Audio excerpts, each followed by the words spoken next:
দুই সহস্রাধিক মানুষের তাজা প্রাণ আর অন্তত হাজার দশেক মানুষের অঙ্গহানির এক রক্তক্ষয়ী যুদ্ধ থেকে মাত্র মাস তিনেক দূরে দাঁড়িয়ে আজকের কথাগুলো বলছি। শহরের রাস্তায় এখনো শহীদ ওয়াসিমদের রক্তের ছোপ ছোপ দাগ লেগে আছে। স্বাভাবিক জীবনে ফিরতে পারেনি এখনো শহীদের পরিবারগুলো। ইয়ামিনের মা হয়তো কাউকে পেলেই জানতে চাইছে আমার খোকার উপর কিসের এত রাগ ছিল ওদের। সে প্রশ্নের উত্তর হয়তো কেউ কোনোদিন দিতে পারবে না। বুকের ভেতর গুলি নিয়ে নিস্তেজ পড়ে থাকা শরীরটাকে ওরা যেভাবে কুকুরের মতো টেনে হিঁচড়ে খেয়েছে, সভ্য এই সমাজে সেই উত্তর কি আসলেই আছে? পুড়ে যাওয়া লাশগুলোর কথা মনে করে সারা জীবন হয়তো হৃদয়টা পুড়তে থাকবে হতভাগা সেই মায়েদের। শহীদ ওমরের মা এখনো মানুষ পেলেই হয়তো প্রশ্ন করছে, আমার ছেলের বুকে ওরা এতগুলো গুলি কেন করলো? মারার জন্য তো একটা গুলি যথেষ্ট।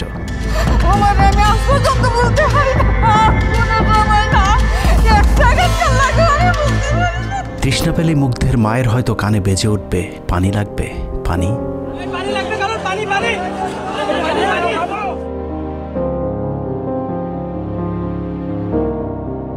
শুনেছি স্বাধীনতা অর্জনের চেয়ে রক্ষা করা অনেক কঠিন।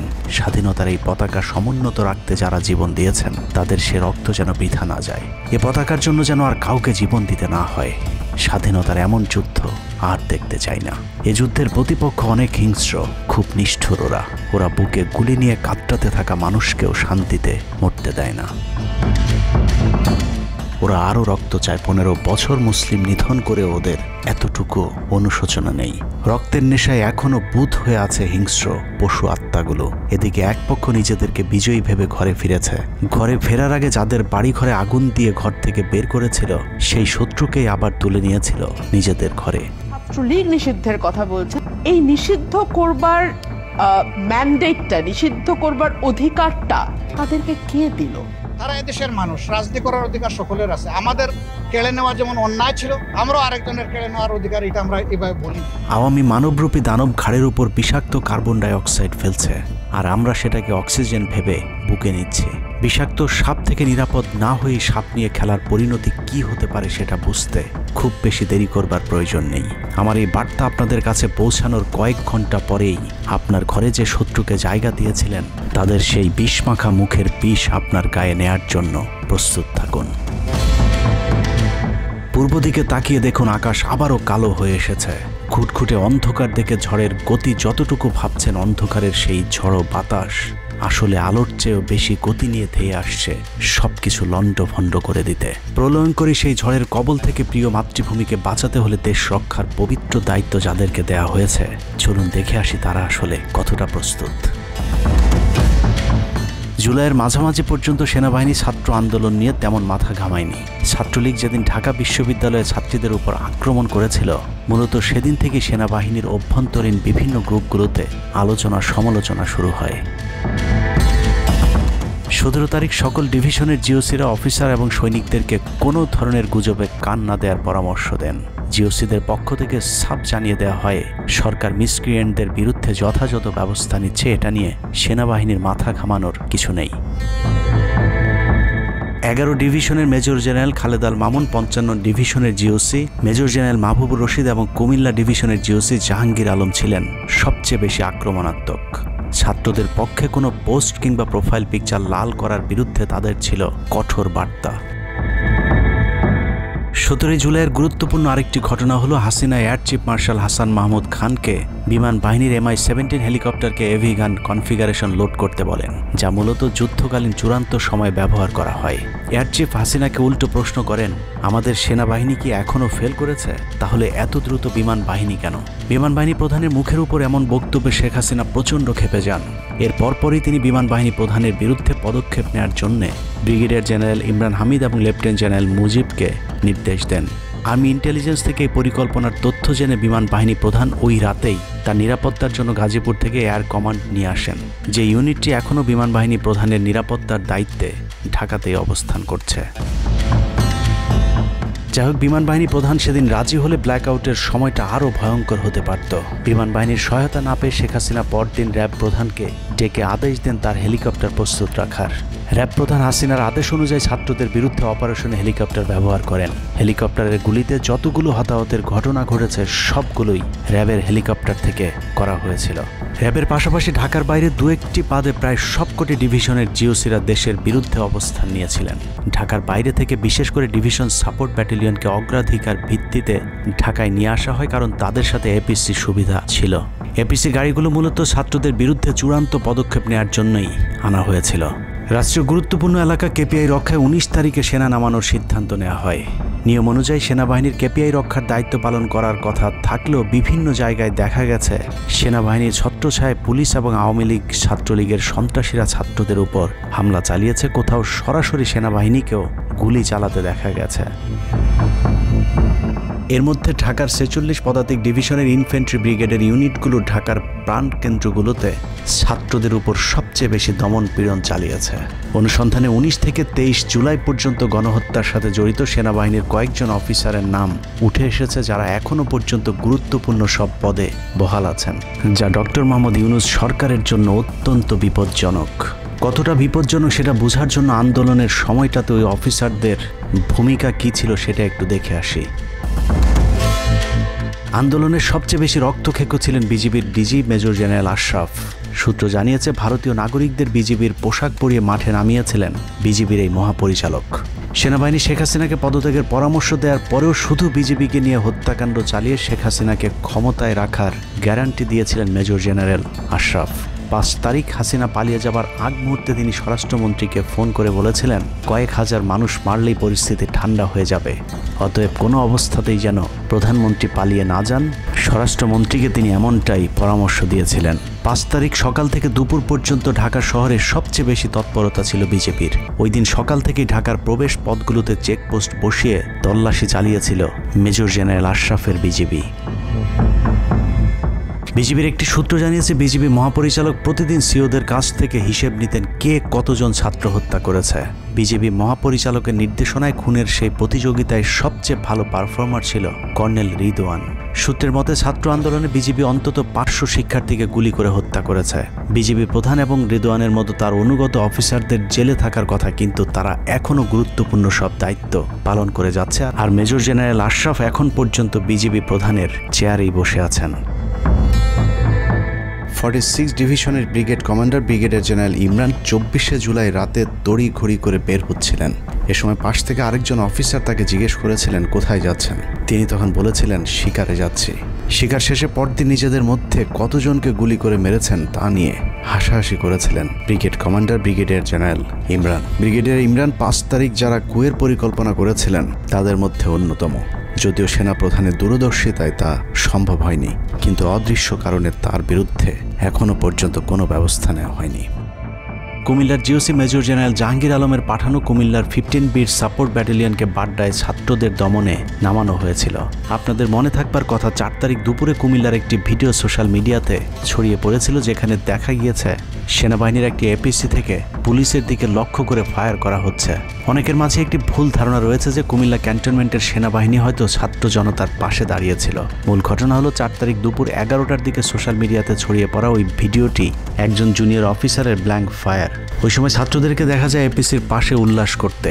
ঘটনার পরপর কুমিল্লার কুখ্যাত সন্ত্রাসী এমপি বাহার শেখ হাসিনার মিলিটারি সেক্রেটারিকে বিষয়টি ফোন করে জানালে উক্ত এপিসি ইউনিটটিকে ক্যান্টনমেন্টে ব্যাক করান জিওসি জাহাঙ্গীর আলম। ওই ঘটনাটিকে তিনি পরবর্তীতে নিজের ক্রেডিট হিসাবে মানুষের সামনে তুলে ধরে নিজেকে আওয়ামী বিরোধী হিসেবে চালিয়ে দেওয়ার চেষ্টা করেছেন, যার ফলশ্রুতিতে তিনি ডিজিএফআই প্রধানের মতো গুরুত্বপূর্ণ একটি পদ বাগিয়ে নেন। অথচ 4 তারিখ ওই ঘটনা বাদে কুমিল্লায় সবখানে সেনাবাহিনীর পাহারায় ছাত্র জনতাকে হত্যা করেছে আওয়ামী সন্ত্রাসীরা। 5 তারিখ সেনাবাহিনীর তৎকালীন chief of general staff lieutenant general Shahinul Haque খুনিদের অন্যতম একজন। কট্টর ভারতপন্থী এই দালাল আন্দোলনের শুরু থেকে শেষ পর্যন্ত হাসিনাকে টিকিয়ে রাখার যুদ্ধ চালিয়ে গিয়েছে। হাসিনা চলে যাবার পরও সেনাবাহিনীতে কু করার চেষ্টা করেছেন শাহিনুল হক। অথচ সেনাপ্রধান মধুর শাস্তি হিসেবে তাকে সিজিএস থেকে সরিয়ে এনডিসির কমান্ড্যান্টের মতো গুরুত্বপূর্ণ পদে বসিয়েছেন। এছাড়া সম্প্রতি আওয়ামী ঘেঁষায় এই কর্মকর্তাকে 15 বছর ধরে যেসব সেনাবাহিনীর কর্মকর্তারা প্রমোশন বঞ্চিত ছিলেন তাদের প্রমোশনের লক্ষ্যে গঠিত কমিটির প্রধান করা হয়েছে তাকে, যে কারণে বঞ্চিত অফিসারেরা শঙ্কায় আছেন ন্যায্য অধিকার ফিরে পাবার। নবম ডিভিশনকে মনে করা হয় ঢাকার সেফগার্ড। এই পদে প্রধানমন্ত্রীর সবচেয়ে বিশ্বস্ত অফিসারকে বসানো হয় সব সময়।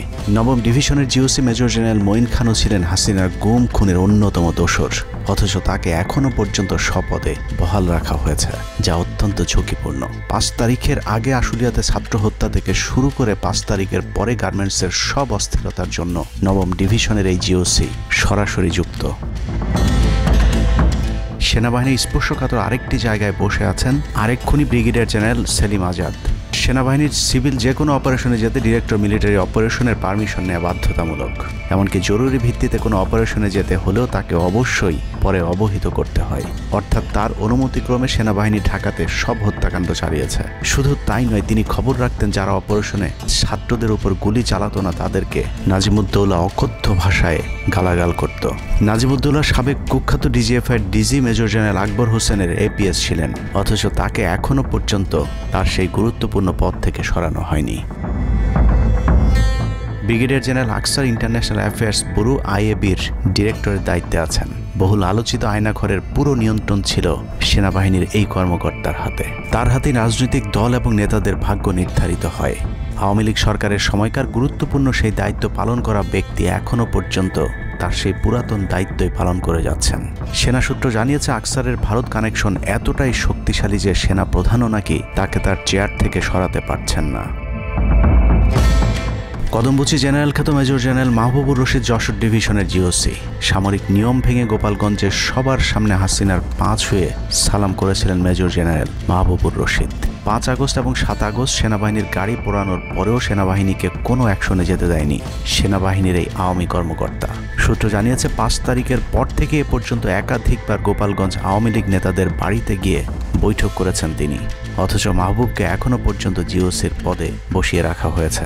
তার এই ক্ষমতাকে কাজে লাগিয়ে আওয়ামী লীগের অসংখ্য নেতাকর্মীকে ভারতে যাবার সুযোগ করে দিয়েছেন major general Mahbubur Rashid. Colonel Asad Khulna DGFI এর ডেড কমান্ডার। সেখানে বসে তিনি রয়ের সব পরিকল্পনা বাস্তবায়ন করে যাচ্ছে। জুলাই আন্দোলনের সময় যিনি আর্মি অফিসারদেরকে বলেছিলেন দেখে দেখে গুলি করেন, প্রতি গুলিতে একটা করে মারতে হবে, অথচ সেই কর্মকর্তা এখনও খুলনাতে বসে বিএনপি জামায়াতের নেতাকর্মীদের মধ্যে বিভক্তির ষড়যন্ত্র করে যাচ্ছে। খুলনা অঞ্চল দিয়ে তার সহায়তায় শেখ পরিবারের সবচেয়ে বেশি সংখ্যক সদস্য ভারতে পালিয়েছে। বগুড়া ডিভিশনের GOC major general Khaled Al Mamun এখনও জিওসি পদে আছেন। বগুড়া থেকে আসা 11 ডিভিশনের 7 ইস্ট বেঙ্গল এনের ঢাকার প্রবেশ পথ নিয়ন্ত্রণের জন্য গাজীপুরে রেখেছিলেন তিনি। উত্তরা গাজীপুর এলাকায় সংঘটিত হত্যাকাণ্ডের বেশিরভাগই জড়িত ছিল বগুড়ার 7 ইস্ট বেঙ্গল। রহস্যজনক কারণে 7 ইস্ট বেঙ্গলকে এখনও পর্যন্ত বগুড়ায় ফেরত না পাঠিয়ে ঢাকাতেই রাখা হয়েছে। মেজর জেনারেল ফেরদৌস হাসান সেলিম, যার মা ছিলেন হাসিনার অত্যন্ত ঘনিষ্ঠ বান্ধবী। ফেরদৌস সেলিম শেখ হাসিনাকে ফুপু বলে ডাকতেন। 27তম বিএমএ লং কোর্সের এই অফিসারের পাসিং আউটে শেখ হাসিনা নিজে উপস্থিত ছিলেন, যদিও হাসিনা তখন বিরোধী দলীয় নেত্রী ছিলেন। ডিজিএফের পদে থাকাকালীন হাসিনার টাকা পাচার এবং থাইল্যান্ডের বিভিন্ন ব্যবসা দেখাশোনার দায়িত্ব ছিল তার। 5 তারিখের সময়টাতে গুরুত্বপূর্ণ কোনো পদে না থাকায় নিজেকে এখন আওয়ামী বিরোধী দাবি করছেন ফেরদৌস হাসান সেলিম। ভয়ঙ্কর বিষয় হচ্ছে ডক্টর মোহাম্মদ ইউনূসকে ভুল বুঝে ইউনূসের মিলিটারি সেক্রেটারি পদে বসে সব কুটচাল চেলে যাচ্ছেন major general Ferdous Hasan. Guarantee দিয়ে বলে রাখলাম, সুযোগ পেলে সবার আগে ডক্টর মোহাম্মদ ইউনূসের মিলিটারি সেক্রেটারি নিজেই ইউনূসের গলা চেপে ধরবে। অতএব যত দ্রুত সম্ভব ডক্টর মোহাম্মদ ইউনূসের মিলিটারি সেক্রেটারির পদ থেকে তাকে সরাতে হবে। শেখ হাসিনার গণভবন ঠেকাতে সবচেয়ে বেশি শক্ত বলয় তৈরি করা হয়েছিল। অনুসন্ধানে জানা যায় শেখ হাসিনাকে রক্ষা করতে গণভবনের আশপাশে সেনাবাহিনীর অন্তত 13টি অস্থায়ী চেকপোস্ট বসানো হয়েছিল, যেখানে east Bengal regiment, field regiment artillery, Bangladesh infantry regiment, infantry brigade headquarter সহ সেনাবাহিনীর বেশ কয়েকটি চেকপোস্ট বসানো হয়েছিল শুধুমাত্র শেখ হাসিনাকে রক্ষা করার জন্যে। সেনাবাহিনীর এসব আর্মি অফিসারদের সম্মিলিত অপারেশনে ছাত্রদের উপর চালানো হয়েছে নির্মম নৃশংস হত্যাযজ্ঞ। কিন্তু এই হত্যাকাণ্ডই সেনাবাহিনীর ভেতরে থাকা দেশপ্রেমিক অফিসারদের বিবেকের দরজা খুলে দিয়েছিল। 20 থেকে 23 জুলাই ইন্টারনেট বন্ধ করে যে পৈশাচিক হত্যাকাণ্ড চালানো হয়েছে সেই দৃশ্য যখন একের পর এক সামনে আসতে শুরু করেছিল, তখন সাধারণ মানুষ যেভাবে স্তম্ভিত হয়েছিল ঠিক একইভাবে সেনাবাহিনীর বিবেকবান জুনিয়র এবং মধ্যম সারির অফিসারদেরকেও ব্যাপকভাবে নাড়া দেয়। ভিডিওগুলো যত ছড়িয়ে পড়ছিল ততই থমথমে হয়ে উঠতে থাকে সেনাবাহিনীর অভ্যন্তরীণ পরিবেশ। 27 তারিখ প্রাপ্ত গোয়েন্দা তথ্যের ভিত্তিতে সেনাপ্রধানকে জানানো হয় পরিস্থিতি নিয়ন্ত্রণের বাইরে চলে যাচ্ছে। কোনো অবস্থাতেই প্রধানমন্ত্রীকে ক্ষমতায় রেখে পরিস্থিতি নিয়ন্ত্রণ করা সম্ভব নয়। গোয়েন্দা ওই রিপোর্টে আরও জানানো হয় সেনাবাহিনীর ভেতরে বিদ্রোহের আশঙ্কা দেখা দিয়েছে। বিশেষ করে মধ্যম সারি এবং জুনিয়র অফিসারদের ভেতর ব্যাপক অসন্তোষ লক্ষ্য করা যায়। একই রিপোর্ট প্রধানমন্ত্রীর অফিসকেও অবহিত করা হয়। সেই রিপোর্টের পরেও কঠোর অবস্থানে যাবার সিদ্ধান্ত নেওয়া হয় সরকারের পক্ষ থেকে। এদিকে গোয়েন্দা রিপোর্টের প্রেক্ষিতে সেনা ইউনিটের মধ্যম সারি জুনিয়র অফিসার এবং সৈনিকদের উপর কঠিন সামরিক গোয়েন্দা নজরদারি চলতে থাকে, যে কারণে প্রচণ্ড ক্ষোভ থাকলেও কোনো ধরনের পূর্ব প্রস্তুতি ও পারস্পরিক যোগাযোগ না থাকায় সেনাবাহিনীর দেশপ্রেমিক অফিসার ও সৈনিকেরা কিংকর্তব্য বিমূঢ় হয়ে পড়েন। 27-28 দুই দিন এভাবেই টান উত্তেজনার মধ্য দিয়ে কেটেছে। 29শে জুলাই শেখ হাসিনাকে পরিস্থিতি সম্পর্কে ধারণা দিতে সেনাপ্রধান সারা দেশের অফিসারদেরকে নিয়ে সেনা সদরের হেলমেটে একটি ভিডিও টেলিকনফারেন্সে দরবার গ্রহণ করেন। সেই কনফারেন্স অপারেটরের অসাবধানতাবশত স্ক্রিনে হঠাৎ করে ক্যামেরা টার্ন অফ করা HPM নামে একটি বক্স ভেসে উঠেছিল। এরপরে উপস্থিত অফিসারেরা হাসিনার উপস্থিতির বিষয়টি বুঝে ফেলেন। অনেকের ধারণা শেখ হাসিনা উপস্থিত আছেন এটা বোঝাতেই HPM বক্সটি সবাইকে দেখানো হয়েছিল, যেন কেউ কোনো ধরনের অভিযোগ করতে না পারেন। কিন্তু সবাইকে অবাক করে বেশ কয়েকজন অফিসার তাদের ক্ষোভের কথা জানান। এর মাঝে রাজশাহী CMH এর একজন মেজর র্যাঙ্কের নারী চিকিৎসক 19 থেকে 23 তারিখ পর্যন্ত চলা ছাত্র হত্যার বিভীষিকাময় বর্ণনা তুলে ধরে আবেগী এক বক্তব্য দেন। সূত্র জানিয়েছে এ সময় সেনাবাহিনীর কয়েকজনকে কাঁদতে দেখা গেছে। একদিকে সেনাবাহিনীর উচ্চপদস্থ অফিসারদের মারমুখী অবস্থান, অন্যদিকে বেশিরভাগ জুনিয়রদের নিষ্ক্রিয়তার মধ্য দিয়ে সেনাবাহিনীতে স্পষ্ট দুটি ভাগ লক্ষ্য করা যায়।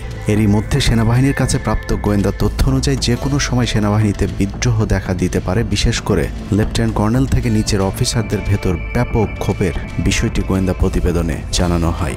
সেই প্রেক্ষিতে 3 তারিখ শর্ট নোটিসে আরেকটি টেলিকনফারেন্স কল করা হয়। মূলত ওই রিপোর্টের প্রেক্ষিতেই হাসিনার বিশ্বস্ত ওয়াকার হাসিনা থেকে মুখ ফিরিয়ে নেন, কারণ হাসিনাকে বাঁচাতে গিয়ে তিনি নিজের জীবন বিপদে ফেলতে চাননি। 3 তারিখ কনফারেন্সের শুরুতেই সবাইকে ঠান্ডা রাখতে একটি মোনাজাত করা হয়েছিল। যে মোনাজাতে গুরুত্বপূর্ণ একটি দোয়া ছিল রাব্বানা লা তাজআলনা মাআল কওমিজ জালিমিন, অর্থাৎ হে আল্লাহ আমাদেরকে জালিম সম্প্রদায়ের অন্তর্ভুক্ত করবেন না। এ সময় পুরো দরবার রুমে পিন পতন নীরবতা লক্ষ্য করা গেছে। মূলত এই মোনাজাতের মধ্য দিয়ে ফয়সালা হয়ে যায় সেনাবাহিনী কাদের পক্ষে দাঁড়াবে। সেনা সূত্র থেকে পাঠানো এসব তথ্যে উঠে এসেছে সেনাবাহিনী কোন কোন এলাকায় ছাত্র জনতার উপর গুলি চালিয়েছিল এবং কতটা পরিকল্পিতভাবে মানুষ হত্যার ছক কষা হয়েছিল। 4 তারিখও সেনাবাহিনীর ভূমিকা ছিল অত্যন্ত অস্পষ্ট। কিছু জায়গায় সেনাবাহিনী ছাত্রদের পক্ষে, আবার কিছু জায়গায় ছাত্রদের উপর গুলিও চালিয়েছে। 4 আগস্ট সবার প্রথম 24 ডিভিশন চট্টগ্রামের GOC lieutenant general Mainur Rahman তার বাহিনীকে ছাত্রদের পাশে দাঁড়ানোর নির্দেশ দেন। 5 তারিখ সকাল পর্যন্ত আর্মির ভূমিকা ছিল অত্যন্ত সন্দেহজনক। সকাল 10টা পর্যন্ত আর্মি কড়াকড়িভাবেই দায়িত্ব নিয়েছিলেন। বিশেষ করে গণভবনের আশপাশে 12টা পর্যন্ত ছাত্রদেরকে ভয় দেখাতে কয়েক রাউন্ড লাইভ অ্যামুনেশন ফায়ার করা হয়। 4 তারিখ 3 বাহিনী প্রধান, পুলিশ প্রধান এবং DGDGF এর সারা রাত নির্ঘুম কেটেছে। 3 থেকে 5 তারিখ পর্যন্ত গুরুত্বপূর্ণ কিছু ঘটনা ঘটেছে, সেটা তুলে ধরবার আগে শেখ হাসিনার পালিয়ে যাওয়ার বর্ণনা দিয়ে আসা যাক। 5 তারিখ সকাল ঠিক 9টায় প্রধানমন্ত্রীর অফিসে গিয়ে শেখ হাসিনাকে পদত্যাগ করতে বলেন সেনাপ্রধান। শেখ হাসিনার কথা শোনার সাথে সাথে সেনাপ্রধানকে দৌড়ে মারতে আসেন। এ সময় 3 বাহিনী প্রধানকে অকথ্য ভাষায় গালাগাল করেন শেখ হাসিনা। জেনারেল ওয়াকারকে হাসিনা বলেন, তুই পুলিশকে দেখে শিখতে পারিস নাই? এ সময় বিমান বাহিনী প্রধান সজীব ওয়াজেদ জয়কে ফোন করে তার মাকে বোঝানোর জন্য অনুরোধ করেন। সজীব ওয়াজেদ জয় এটি জানার পর উল্টো আর্মি চিফকে তুই তুকারি করে হুমকি দিতে থাকেন, তোর কোন বাবা তোকে চিফ বানাইছে, তোর বউ ছেলে মেয়ে কে কোথায় আছে সব কিছু দেখে নেওয়া হবে। রাগান্বিত হয়ে এরপরে সজীব ওয়াজেদ জয় লাইভে গিয়ে আবল তাবল বকতে থাকেন।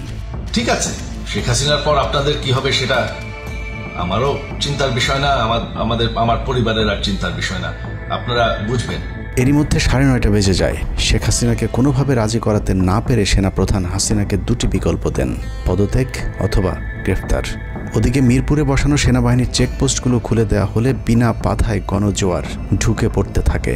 মবটি যখন গণভবন থেকে মাত্র 20 মিনিটের দূরত্বে চলে আসে, এ সময় সেনাবাহিনী এক প্রকার জোর করে শেখ হাসিনাকে পদত্যাগপত্রে সই করান। এ সময় এসএসএফের দু একজন এগিয়ে আসতে চাইলেও সেনাপ্রধান হাত ইশারা করলে তারা জায়গায় দাঁড়িয়ে থাকেন। পদত্যাগের পর শেখ হাসিনা জাতির উদ্দেশ্যে ভাষণ দেওয়ার অনুরোধ করলে সেনাপ্রধান হাসিনাকে বলেন, জীবন বাঁচাতে চাইলে দ্রুত গাড়িতে গিয়ে উঠুন, জনগণ গণভবনে ঢুকে পড়ছে। সেনাবাহিনীর মতে শেখ হাসিনা সেদিন মাত্র 5 মিনিটের জন্য বেঁচে গিয়েছেন, তা না হলে জনগণ তাকে ধরে ফেলত। হাসিনাকে গণভবন থেকে উদ্ধার করে বিমানে ভারত পাঠিয়ে দেওয়ার জন্য মোট 3টি রুট প্ল্যান করা হয়েছিল। প্ল্যান এ, গণভবন থেকে গাড়ি বহরে বিমান বাহিনীর ব্লু স্কাই স্কুলের গেট দিয়ে তেজগাঁও বিমানবন্দরে ঢুকে ঢাকা সেনানিবাসে প্রবেশ এবং তারপর বিএএফ বেস দিয়ে বিমান বাহিনীর রানওয়েতে প্রবেশ। সেখান থেকে বিমান বাহিনীর C-130 যে বিমানে ভারতে উড্ডয়ন। দুর্ভাগ্যজনকভাবে ততক্ষণে বিপ্লবী জনতা শেওড়াপাড়া রাস্তা দিয়ে বিমান বাহিনীর ব্লু স্কাই স্কুলের গেট ক্রস করে আগারগাঁও চৌরাস্তা পর্যন্ত চলে এসেছিল। ওদিক দিয়ে ক্যান্টনমেন্টের জাহাঙ্গীর গেটও ছাত্র তার দখলে, তাই গণভবন থেকে গাড়িতে করে ঢাকা সেনানিবাসে ঢোকার সব পথ বন্ধ হয়ে গিয়েছিল, যে কারণে প্ল্যান বি অবলম্বন করতে হয়েছিল হাসিনাকে উদ্ধারকারীদের। প্ল্যান বি অনুযায়ী গণভবন থেকে বিমান ঘাঁটিতে যাওয়ার তখন একটাই পথ বাকি ছিল, তা হলো হেলিকপ্টারে যাওয়া। বিমান বাহিনীর MI-17 হেলিকপ্টার চন্দ্রিমা উদ্যানের পাশে বাণিজ্য মেলার মাঠে এসে অবতরণ করে। খুনি হাসিনা চন্দ্রিমা উদ্যানের পাশের রাস্তা দিয়ে বাণিজ্য মেলা মাঠে প্রবেশ করে এবং সেখান থেকেই হেলিকপ্টারে করে বিমান বাহিনী ঘাঁটিতে নিয়ে যাওয়া হয় তাকে। সেখানে গিয়ে তারেক সিদ্দিকী এবং সালমান এফ রহমানের জন্য কিছুক্ষণ অপেক্ষা করে শেখ হাসিনা। তবে শেষ পর্যন্ত সালমান এফ রহমানের পৌঁছাতে দেরি হয় শেখ হাসিনাকে নিয়ে কোনো গন্তব্য ছাড়াই 10টা 45 মিনিটে উড়াল দেয় বিমান বাহিনীর C-130 জুলিয়েট বিমানটি। সাধারণত বিমানের রুট ব্যবহারে কোড ব্যবহার করতে হলেও সেটা করেনি। রাডার ফাঁকি দিতে জীবনের ঝুঁকি নিয়ে এই পদ্ধতি অবলম্বন করা হয়েছিল। ফুল ফুয়েল লোড করা হয়, ভারতে যদি জায়গা না হয় তাহলে যেন মধ্যপ্রাচ্যের কোনো দেশ পর্যন্ত চলে যাওয়া যায়। মোট 9 জন পাইলটকে নিয়ে বিমানে ওঠানোর পর কোনো ধরনের নির্দেশনা বা ম্যাপ প্ল্যানিং ছাড়াই পাইলটদেরকে বলা হয় টেক অফ করতে। বিমানটি প্রথমে যশোরের উপর দিয়ে কলকাতায় পৌঁছালে সেনাপ্রধান জাতির উদ্দেশ্যে ভাষণের ঘোষণা দেন, কিন্তু কলকাতায় ল্যান্ডিংয়ের পারমিশন না দিলে সেখান থেকে শেখ হাসিনাকে বহন করা বিমানটি চলে যায় আগরতলায়। আগরতলায় পারমিশন না পেয়ে আবারও দিল্লির দিকে উড়াল দেয়। সেখান থেকে দিল্লি গেলে সেখানেও রিফিউজ করা হয়। দিল্লি বিমানবন্দরে নামতে না দিলে অনিশ্চয়তা দেখা দেয় শেখ হাসিনাকে বহন করা বিমানটির ভারতে অবতরণ নিয়ে। বিমানের একজন পাইলটের বরাত দিয়ে জানা যায়, এভাবে উদ্দেশ্যহীনভাবে দীর্ঘক্ষণ ঘুরতে থাকার পর জরুরি অবতরণের সিদ্ধান্ত নেওয়া হয়। তবে জরুরি অবতরণের ঠিক আগ মুহূর্তে দিল্লির গাজিয়াবাদ এয়ারবেজে নামার অনুমতি পায় C-130 জুলিয়েট, যেখানে অজিত ধাওয়াল তাকে রিসিভ করেন। অবতরণে জটিলতার কারণেই 5 তারিখ সেনাপ্রধান জাতির উদ্দেশ্যে ভাষণ দিতে বারবার দেরি করছিলেন, কারণ তিনি নিশ্চিত হতে চাচ্ছিলেন শেখ হাসিনা ভারতে অবতরণ করেছেন। তারপরই বাংলাদেশের মানুষ মুক্তি পায় এক ফেরাউনের হাত থেকে। হাসিনা পালিয়ে যাওয়ার সেই খবর পৃথিবীর সবাই জানে, কিন্তু 3 থেকে 5 তারিখ পর্যন্ত ক্যান্টনমেন্টে কিছু ঘটনা ঘটেছে, যেই ঘটনা এখনও আমাদের কাছে অজানা। 3 তারিখ সেনাপ্রধানের ওই ভার্চুয়াল মিটিংয়ের পর মোটামুটি নিশ্চিত হয়ে যায় শেখ হাসিনা অধ্যায় বাংলাদেশে শেষ। শুরু হয় ভারতের প্ল্যান বি বাস্তবায়নের প্রক্রিয়া। 3 তারিখ রাতে আসিফ নজরুলের সাথে ডিজিএফআই কার্যালয়ের পাশের একটি ভবনে আসিফ নজরুলের ঘনিষ্ঠ বন্ধু major general Hamid, lieutenant general Mujib এবং মেজর জেনারেল ফেরদৌস সেলিমের একটি গোপন বৈঠক হয়, যেখানে ভারতীয় গোয়েন্দা সংস্থার 16 জন কর্মকর্তা উপস্থিত ছিলেন। মূলত 5 তারিখ শেখ হাসিনা পদত্যাগ করার পর করণীয় নির্ধারণ করতেই ওই বৈঠক অনুষ্ঠিত হয়। দীর্ঘ এই বৈঠক শেষে মোট 3টি বিকল্প নির্ধারণ করা হয়। প্রথমটি জরুরি অবস্থা জারি করে সেনাবাহিনীর হাতে ক্ষমতা দেয়া, দ্বিতীয়টি আসিফ নজরুলকে প্রধান উপদেষ্টা করে একটি অন্তর্বর্তীকালীন সরকার গঠন। অন্তর্বর্তীকালীন সরকারের ভেতরে যেন ভারতীয় বলয়ের লোকজন বেশি সংখ্যায় রাখা যায় সেটা নিশ্চিত করার ব্যাপারেও আলোচনা হয় বৈঠকে, এবং সেটা নিশ্চিত করতে আসিফ নজরুলের পেছনে সেনাবাহিনীর ওই অংশটির সর্বোচ্চ সাপোর্ট থাকারও নিশ্চয়তা দেওয়া হয়। মূলত আসিফ নজরুলকে সামনে রেখে সেনাবাহিনীর মাধ্যমেই দেশ চালানোর পরিকল্পনা করা হয়েছিল 3 তারিখের ওই গোপন বৈঠকে। 4 তারিখ 3 বাহিনী প্রধানের মধ্যে দফায় দফায় বৈঠক চলেছে। সেই বৈঠক থেকে সিদ্ধান্ত হয় 5 তারিখ সকাল 9টার মধ্যে শেখ হাসিনাকে চূড়ান্তভাবে পদত্যাগের বিষয়টি জানিয়ে দেওয়া হবে। এর পরপরই আসিফ নজরুলকে আবারও ক্যান্টনমেন্টে ডেকে আনা হয় এবং শেখ হাসিনার পদত্যাগের পর আওয়ামী নেতা কর্মীদেরকে যতটা সম্ভব নিরাপত্তা দেয়া, বেসরকারি বিভিন্ন প্রতিষ্ঠানগুলোতে যতটা সম্ভব আগের কর্মকর্তাদেরকে রেখে দেয়া এবং বিটিআর হত্যাকাণ্ড নিয়ে কোনো ধরনের পদক্ষেপ না নেওয়ার সহ বেশ কিছু করণীয় ঠিক করে দেওয়া হয়। দীর্ঘ সেই আলোচনার কারণে 4 তারিখ সারা রাত ক্যান্টনমেন্টে অবস্থান করেছেন আসিফ নজরুল। তাৎক্ষণিক আসিফ নজরুলের কাঁধে দুটি দায়িত্ব দেওয়া হয়: আর্মির প্রতি সকলের আস্থা তৈরি করা এবং হাসিনার পদত্যাগের পরপর ছাত্রদেরকে সেনাবাহিনীর নিয়ন্ত্রণে নিয়ে আসা। কথা মতো আসিফ নজরুল 4 তারিখ রাত এবং 5 তারিখ খুব সকালে ক্যান্টনমেন্টে বসে ফেসবুকে তিনি দুটি পোস্ট করেন। পোস্টের প্রথমটি 4 তারিখ রাতে সেনাবাহিনীকে প্যাট্রিয়ট সম্বোধন করে করা হয়, যেন সেনাবাহিনীর প্রতি ছাত্র জনতার আস্থা বেড়ে যায়, এবং পরেরটি সংখ্যালঘুদের বাড়িঘরে হামলা না চালানোর অনুরোধ করে পোস্ট করা হয়। দুপুর 12টার আগে আসিফ নজরুলের করা হিন্দুদেরকে নিয়ে ওই পোস্টে প্রমাণ করে আসিফ নজরুল আগে থেকেই জানতেন কিছুক্ষণ পর আসলে কি ঘটতে যাচ্ছে। আমরা এখন আর্মি চিফের সাথে একটা আলোচনায় আছি। আমি যতটুকু ওনার সাথে কথা বলেছি আমার কাছে মনে হয়েছে, আশা করছি আপনাদের জন্য অনেক বড় সুসংবাদ আসছে। বিজয়ের খবর আগেই জেনে যাওয়াটা সমস্যা না, কিন্তু সমস্যা হলো আসিফ নজরুল সবাইকে আন্দোলনের কেন্দ্রবিন্দু ঢাকা বিশ্ববিদ্যালয়ে যেতে না বলে ক্যান্টনমেন্টের সুখবরের অপেক্ষায় থাকতে বলেন। মূলত আসিফ নজরুলের ওই ফাঁদে পা দিয়ে ছাত্র জনতার জুলাই আগস্ট বিপ্লবের বিজয় হাতছাড়া হয়ে গিয়েছিল। ছাত্রনেতাদের সরলতাকে কাজে লাগিয়ে আসিফ নজরুল নাহিদ আসিফদেরকে সেনাপ্রধানের কাছে আসতে বলেন। নাহিদ, আসিফ, মাহফুজরা সেনাপ্রধানের কাছে যাবার আগে আসিফ নজরুলের প্রধান উপদেষ্টা হবার বিষয়টি চূড়ান্ত হয়ে যায়। সমন্বয়কেরা পৌঁছানোর পর সেনাপ্রধান তাদেরকে জানায় আসিফ নজরুল হচ্ছেন প্রধান উপদেষ্টা, কিন্তু ছাত্ররা ডক্টর মোহাম্মদ ইউনুসকে প্রধান উপদেষ্টা বানানোর দাবি করলে আসিফ নজরুল তাদেরকে জানায় ডক্টর ইউনুস প্রধান উপদেষ্টা হতে রাজি নয়। কিন্তু ছাত্র নেতাদের সাথে ইউনুসের আগে থেকে যোগাযোগ ছিল, যে কারণেই সেনাপ্রধানকে ছাত্ররা জানায় আমরা ডক্টর ইউনুসের সাথে একান্তে কথা বলতে চাই। ছাত্ররা ডক্টর ইউনুসকে ফোন করলে তিনি জানান প্রধান উপদেষ্টা হতে চান না সেনাবাহিনী কিংবা আসিফ নজরুলের কাছে তার এরকম কোনো বার্তা তিনি দেননি। এরপর ছাত্র নেতাদের দাবির মুখে ইউনুসকে প্রধান উপদেষ্টা বানাতে বাধ্য হয় সেনাবাহিনী। ডক্টর মোহাম্মদ ইউনুসকে প্রধান উপদেষ্টা করা হলেও ক্ষমতার কেন্দ্রে থেকে যায় ভারত নিয়ন্ত্রিত ক্যান্টনমেন্টের মদতপুষ্ট আসিফ নজরুল, যাকে তারা সুনিপুণভাবে গেল এক যুগে তিলে তিলে তৈরি করেছেন। আসিফ নজরুল তার মন্ত্রণালয়ের বাইরেও সবখানে নিয়োগ থেকে বদলি বরখাস্তের একক ক্ষমতা ভোগ করতে থাকে। একদিকে সেনাবাহিনীর ছত্রছায়া আসিফ নজরুলের হাত ধরে ভারতীয় এজেন্টদেরকে গুরুত্বপূর্ণ সব পদে বসানো হচ্ছিল, অন্যদিকে চলছিল পুরো দেশ দখলের ভয়ঙ্কর ষড়যন্ত্র। কিন্তু ছাত্রদের চাপের মুখে আসিফ নজরুলের পরিবর্তে ডক্টর মোহাম্মদ ইউনুসের প্রধান উপদেষ্টা হবার বিষয়টি কোনোভাবেই মেনে নিতে পারেনি সেনাবাহিনীর ভারতপন্থী অংশটি, যে কারণে 5 তারিখ রাতেই একটি ব্যর্থ সেনাকুয়ের ষড়যন্ত্র করা হয়েছিল। 5 তারিখের পরপর ইউনুসের একের পর এক ভারতীয় আগ্রাসন বিরোধী বক্তব্যে আতঙ্কিত হয়ে ওঠে ভারতীয় বলয়, যে কারণে 8 তারিখ শপথ নেয়ার আগেই ডক্টর মোহাম্মদ ইউনুসকে হত্যা করে সেনাকুয়ের আরেকটি চেষ্টা চালায় সেনাবাহিনীর ওই অংশটি। 8 তারিখ ডক্টর ইউনুসের নেতৃত্বে নতুন সরকার শপথের ঠিক আগ মুহূর্তে একটি সেনাকুয়ের চেষ্টা করা হয়। কুয়ের নেতৃত্ব দেন লেফটেন্যান্ট জেনারেল মুজিব এবং মেজর জেনারেল হামিদুল হক।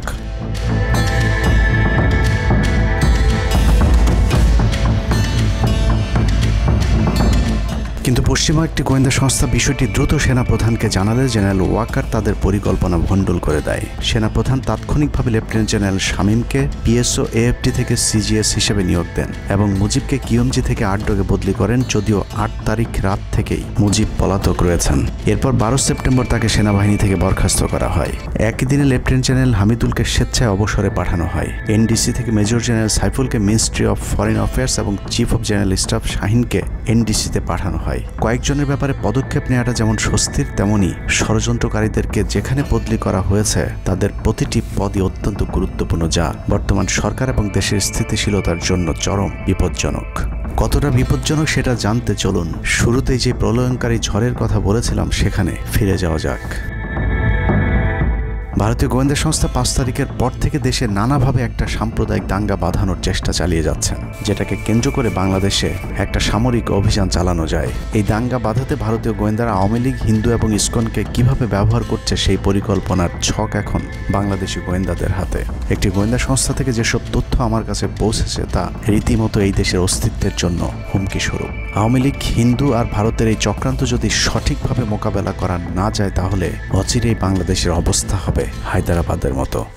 জননেত্রী শেখ হাসিনাকে দেশ থেকে সরে যেতে বাধ্য করেছেন। বাংলাদেশকে নিয়ে ভয়ঙ্কর এই চক্রান্তে জড়িত আওয়ামী লীগ, সনাতনী এবং ইসকনের অন্তত 40টি হোয়াটসঅ্যাপ গ্রুপ এবং জুম মিটিংয়ের ভিডিও হাতে পেয়েছে গোয়েন্দারা। গোয়েন্দাদের কাছে প্রাপ্ত এসব তথ্যে যা উঠে এসেছে তা আটকে ওঠার মতো।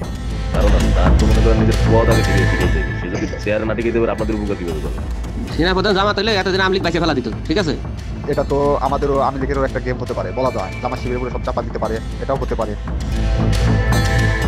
এসব গ্রুপগুলোতে রীতিমতো বাংলাদেশের বিরুদ্ধে যুদ্ধের প্রস্তুতি চলছে। গ্রুপে তাদের সাথে সাবেক আওয়ামী লীগ সরকারের শীর্ষস্থানীয় নেতা থেকে বর্তমান সেনাবাহিনীতে চাকরিরত জেনারেল পর্যন্ত মাঝে মধ্যেই নাকি যোগ দিচ্ছেন। নানক ভাই থেকে শুরু করে আমাদের সুজিত দা, তারপর আরো অনেক টপ লেভেলের যারা মন্ত্রী, মিনিস্টার, প্রতিমন্ত্রী, তারপরে ইভেন কামাল ভাই। তো এখন বিষয়টা হচ্ছে যে ইভেন রাষ্ট্রপতির যে একেবারেই মানে কি বলে, তার যে একেবারে মানে রাইট হ্যান্ড সচিব, উনিও আমাদের সাথে 2 দিন জয়েন করছেন। তো এখন ওনারা আসলে ভালো হইতো, যারা যারা আসেন আসলে ভালো হইতো। অনেক আমাদের এখানে প্রায় 12 থেকে 13 জন আপনার এমপি এসে কথা বলেছেন, যেটা আপনারা জানেন না, ঠিক আছে? বাংলাদেশে একেবারে টপ লেভেল সামরিক বাহিনীর 4 থেকে 5 জন জেনারেল লেভেলের লোকজন ওনারা এসে এখানে বসে থেকে আমাদের লাইভ শুনে গেছেন। আমাদের প্রধানমন্ত্রী উনি নিজে এসে বসে থেকে গেছেন।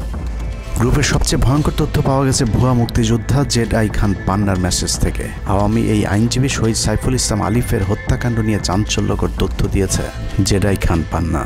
একটি চ্যাটিংয়ে তিনি লিখেছেন, দাড়িওয়ালা উকিল বেশি হয়ে গিয়েছে, আরও 2-1টারে খেয়ে দাও, আদালতে আমরা আছি, এখন অল্প কয়েকদিন জেলে থাকলেও 30 তারিখের পরে পুরস্কার পাবা। আরেকটি মেসেজে তিনি লিখেছেন, সুযোগ হাতছাড়া হয়েছে তোমাদের কারণে, কালকে সব হয়ে যেত। পরিকল্পনা ছিল কুপিয়ে মারার পর হিন্দুদের বাড়িতে হামলা হলে ভারত থেকে ট্রুপ চলে আসবে।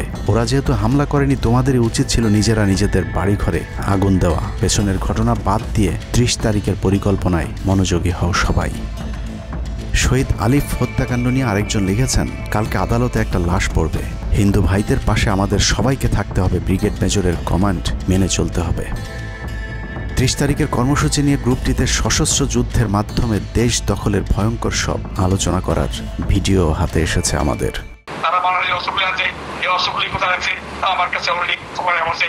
আমি নিউজ দিচ্ছি প্রতিনিধিদের মাধ্যমে, তারা বলেছে 5000-এর বেশি তারা অস্ত্র আনছে, M60 রাইফেল, সাইবার রাইফেল আছে, 47 রাইফেল আছে, তাদের কাছে অত্যাধুনিক।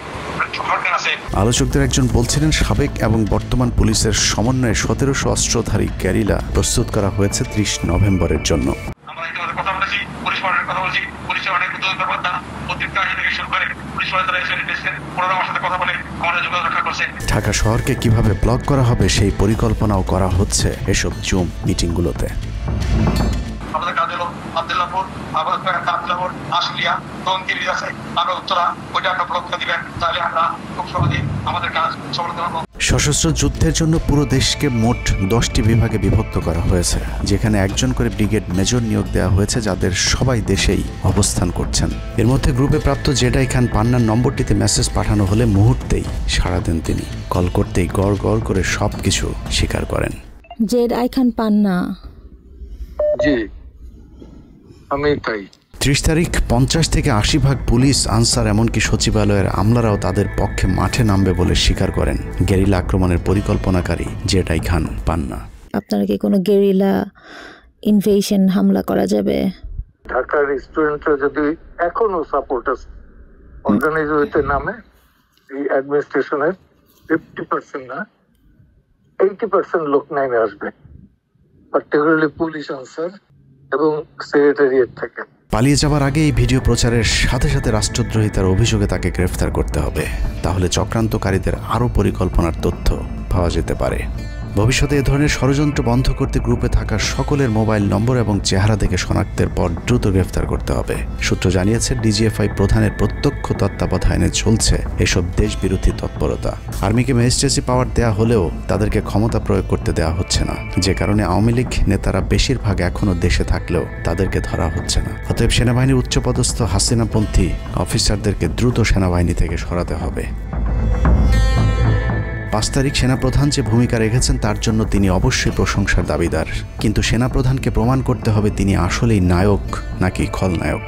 5 তারিখের পরেও সেনাবাহিনীর গুরুত্বপূর্ণ পদগুলোতে রদবদল না করা এবং গুম খুনের সাথে জড়িত অফিসারদের বিরুদ্ধে কোনো ব্যবস্থা না নেওয়া সহ বিডিআর হত্যাকাণ্ডের বিষয়ে দৃশ্যমান কোনো পদক্ষেপ না নেওয়া খুবই সন্দেহজনক। সূত্র জানিয়েছে সেনাপ্রধানের স্ত্রীর সাথে প্রতিনিয়ত শেখ হাসিনার যোগাযোগ রয়েছে। অতএব সেনাপ্রধানকে দ্রুত তার অবস্থান পরিষ্কার করে সেনাবাহিনীর গুরুত্বপূর্ণ পদগুলোতে নতুন করে নিয়োগ দিতে হবে। সেনাবাহিনীর জুনিয়র এবং মধ্যম সারির অফিসার এবং সৈনিকদের সবসময় দেশের স্বার্থে যুদ্ধের জন্য প্রস্তুত থাকতে হবে। মনে রাখতে হবে সেনাবাহিনী আমাদের আস্থার প্রতীক। সিনিয়র অফিসারদের দেশবিরোধী আদেশ এলে সৈনিকদেরকে নিয়ে তাদেরকে প্রতিহত করতে হবে। মনে রাখতে হবে সংখ্যায় আপনাদের মতো দেশপ্রেমিকদের সংখ্যাই এখনও সেনাবাহিনীতে বেশি। দেশের যে কোনো প্রয়োজনে সেনাবাহিনী যদি জনগণকে ডাক দেয় তাহলে এ দেশের প্রতিটি মানুষ জীবন দেওয়ার জন্য প্রস্তুত রয়েছে। ডক্টর মোহাম্মদ ইউনূসের পাশে থাকা ভারতীয় গুপ্তচর আসিফ নজরুল, মিলিটারি সেক্রেটারি ফেরদৌস হাসান সেলিম এবং প্রেস সেক্রেটারি শফিকুল আলমকে দ্রুত সরাতে হবে। প্রধান উপদেষ্টার সাথে ছাত্র নেতাদের সাক্ষাতের পথ সহজ করতে হবে। আসিফ নজরুলরা অসৎ উদ্দেশ্যে মাহফুজ আলমকে তার পাশ থেকে সরিয়েছে। অতএব যত দ্রুত সম্ভব মাহফুজ আলমকে আবারও বিশেষ সহকারীর পদে ফিরিয়ে আনতে হবে। গুরুত্বপূর্ণ যে কোনো সিদ্ধান্তের ক্ষেত্রে নাহিদ এবং আসিফদের মতামত প্রধান উপদেষ্টাকে গুরুত্বের সাথে নিতে হবে। জেডাই খান পান্নাদের ষড়যন্ত্র এবার সফল না হলেও এই ষড়যন্ত্র চলতেই থাকবে। বাংলাদেশের প্রতিটি মানুষকে চোখ কান খোলা রাখতে হবে, মনে রাখতে হবে শত্রু আপনাদের ঘরের কোণেই। ভারত যদি বাংলাদেশে আক্রমণ করে তাহলে সবার আগে আওয়ামী লীগ আর শ্রীকৃষ্ণের ভক্তরাই আপনার গলায় ছুরি ধরবে। অতএব শত্রুরা যেন আবারও বাংলাদেশের স্বাধীনতাকে ভারতের কাছে বিক্রি করতে না পারে সেদিকে সবাইকে লক্ষ্য রাখতে হবে। আল্লাহ হাফেজ।